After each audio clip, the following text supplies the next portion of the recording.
X-Force 16 pill. So the story goes with this box that it was doing 2,000 RMS, bird RMS, and it fell out. It lost 1,000 watts. And he took it to a guy, and he got, let's see, that pill replaced right there. And then it would only do 1,000 RMS from that point on when he got it back. And he sent it to me because he didn't understand why. The local shop told him it was right, everything was right, it was right. It was right. It's not right. I want to document some stuff here before I start ripping this apart, because I'm going to pull this puppy apart.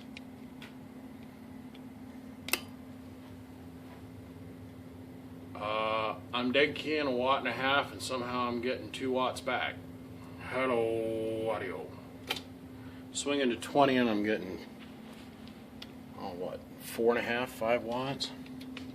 It's a 1,000 watt slug. We're in the 1X position. Let's double check here. Center mode 1X. Yep. Hello, audio. Out of a 16 pill. Hello, audio. Now, this is an old case style. This is back when they used to put them in 24 pill cabinets. They don't do that anymore. Now you get a cabinet that's about this big. It's got 2 fans. This is a 4-fan cabinet. It's got all this extra heat sink to it. This is the way to build. I don't do it like this anymore. It's just not cost effective at the end of the day. It's just not. But this is one of the classic old Carl built boxes from way back in the day. Some small things here that I notice are not that style, though. And the first thing that jumps out to me is this. So the guy bought it new, popped a pill. This guy right here. Shop replaced it. Now, if this pill popped, that tells me that this resistor would have gotten burnt. And that resistor feeds to here. What's this all about? And this, that's not the way they did things, ever. The other thing that kind of screams out to me is this here. You can see down here where the stock caps used to be soldered. It's present here, present here, it's present down here. These have been replaced. And these are 20% tolerance. So 150 PF, it can be plus or minus 20%. We're going to replace these. You get down in here and you notice that this is barely even soldered on. I mean, that's hanging on by one little wire. And there's like solder splooge everywhere. There's little hunks of solder that are just hanging out, dropped on the board. We're going to try and restore this back to what it was, its former glory. And we're going to make it work right. This input coil has been stretched and put back together several times because all the loops are all out of line and they don't look like right. And if you look, so is this. So somebody's had their fingers in here playing. I don't know who. The external keyer circuit, this was a thing that Carl used to do. But if you notice, it's not hooked up. And the positive side of this thing is missing. And he wants to have this working again. It used to work.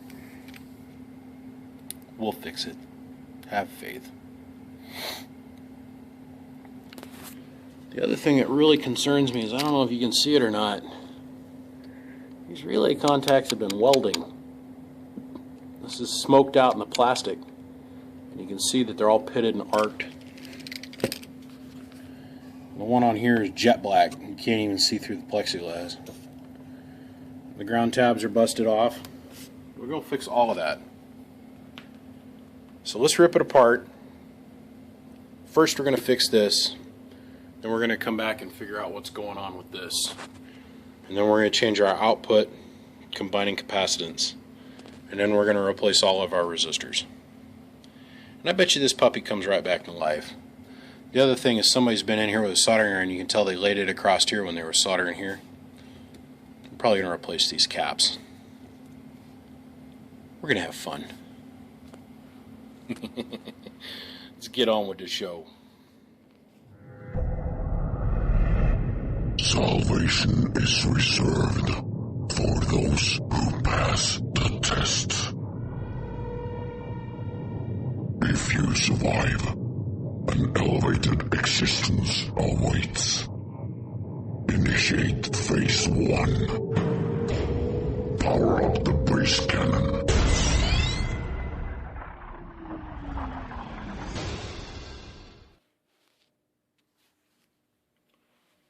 Well, this is a take 2. I ripped down the other video because I wanted to give credit to our buddy Raymond Smith. I put a picture of this amplifier up doing this. Just like, let's see, how was it? Just like that. On Facebook the other day. And I wanted to see what people would say because there was a lot of screwed up stuff inside this box. And Raymond's the only one that noticed the major problems with the box. Other people got little small bits and pieces of it, but what I was saying in the first video, if you go back and look at the first portion of this same video, that cap was missing, that cap was missing, that cap was missing, that cap was missing, and they were never installed. I didn't point it out in the video last night, but Raymond picked up on it. Now, some of the other things that we can see that have changed from the first video is the output tune, or the output combiner has now been redone with 5-watt resistors. I put the new relay in it because the old one looks like somebody's been arc welding on the inside of the thing.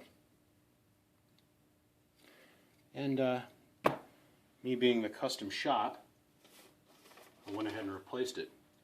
The other thing that you can see that I've done is I pulled all these little 22 gauge fuses out of here, replaced them with a little bit heavier wire. Carries a whole lot more current to the transistor, making the box ultimately run cooler. The other major problem was this. See that hole? It was cratered, man. It was a 120 PF cap. Now, let's see here. This transistor was the one that the gentleman originally popped and caused the box to lay down. And that cap right down there was smoked. And it was dragging the whole box down from 2,000 RMS down to 1,000. That's the best he could get out of it. He's volting it. That's on 17 volts. Well, we fixed all of those problems, and then we went and redid his input tune. Now, if you can remember from the first video, that meter right there, when I keyed this radio doing a 1-watt dead key, was getting us 2 watts in reflag. And we redid the output tune. Okay. The big power supply is gone, and I'm building another one. So now we're down working on the workbench power supply, which is 300, 350 amps-ish. So we're going to be right on the max edge of it.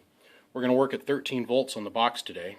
So we're going to see a diminished performance. We're going to only get about 3,000 out of this, but we are going to get 1,500 peak, or 1,500 RMS. So, with that being said, let's take a look at our meters real quick. I'm just going to start off in the 1,000 watt scale, just like in the first video. So we're 1,000 watts on the right, 5K slug on the left in RMS. This is in peak, that's in RMS.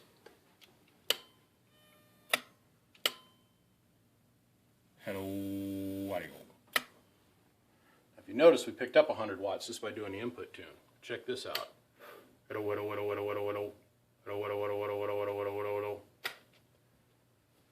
first portion of this video, we're getting 2 watts swinging up to about 5, 6 with 20 watts going in. Yeah. Hello, audio. Hello, audio. Now, 1 watt dead key is not enough to really quite energize the transistors, but it's enough to make the box key. So we're going to go ahead and hit it up a bump with one that I just finished for a customer. This is a 2x4 base. We're going to slam it into this 16 pill. So hook that up, we'll see what we get. Now before we get too carried away, I want to talk about these caps. I've worked on a bunch of these 16 pills over the years. I've never seen X-Force use these. Now, I'm not saying that he hasn't. Carl might have. This is an old Carl built box.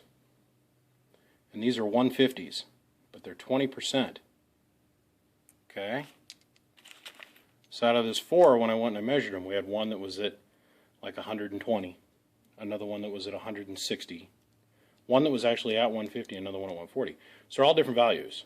So it's adding different capacitance to the combiner network, which is this output, this output, this output, this output, and then here. And these all should be within 2-3% as close as you can get them. That way everything's balanced. And we all know when you get imbalance, you get resistor smoke. Anyhow, we went through and I changed that. Now those are 150s, and they're all 150s, and they're within 5%. The other thing I added was a little bus bar to tie both of these legs together. Just in the rare off chance that somehow these power wires become separated and only half of the box gets power. Because if you look at it, it's totally separated down the middle. You got the two different bus strips. Well, not anymore, they're tied together. Just in case. I've seen that come apart and that happen and kill half the box. Alright. Fire this puppy up. And remember, 1000 watt slug on the right in RMS, or in peak. 5K slug on the left in RMS. So look, I'm getting into the mic. 1 watt dead key.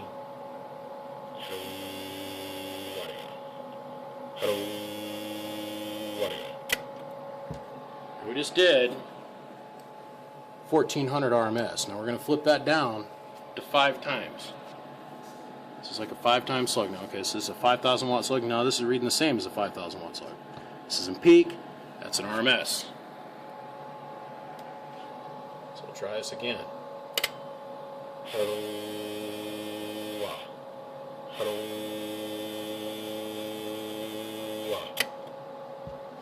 When the customer sent it to me on 17 volts, he could not get this thing to do over 1,000 watts RMS. 14, 1500, 3000 RMS peak. Now watch the volt amp gauge.